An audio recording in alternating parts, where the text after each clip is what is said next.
Welcome to Sewing Basics, the French knot. In today's tutorial, we are going to learn about the French knot. This type of stitch does require two hands. First, you're going to use your left hand to wrap the thread around the needle. I do this about once or twice.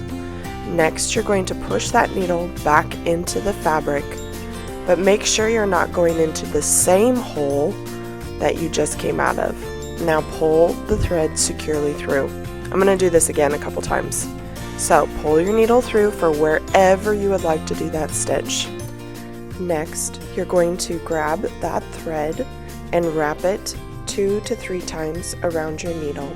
Make sure there is tension on that thread as you push your needle back into the fabric. This part can be a little bit tricky as your thread will want to slide off the needle.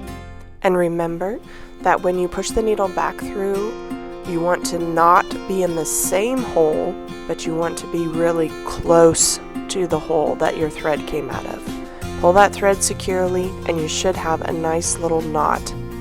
The wonderful thing about a French knot is that you can place those knots anywhere you would like on your design. If you want to use them in a cluster to fill in large spaces, that's definitely doable. Or you can have them be extra details in your embroidery, such as eyes or little buds on flowers. The French knot's really satisfying once you get going, and it adds a very interesting texture to your pieces.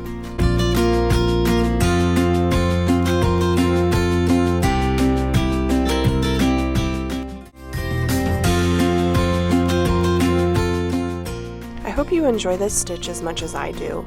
Happy sewing and good luck with your French knots.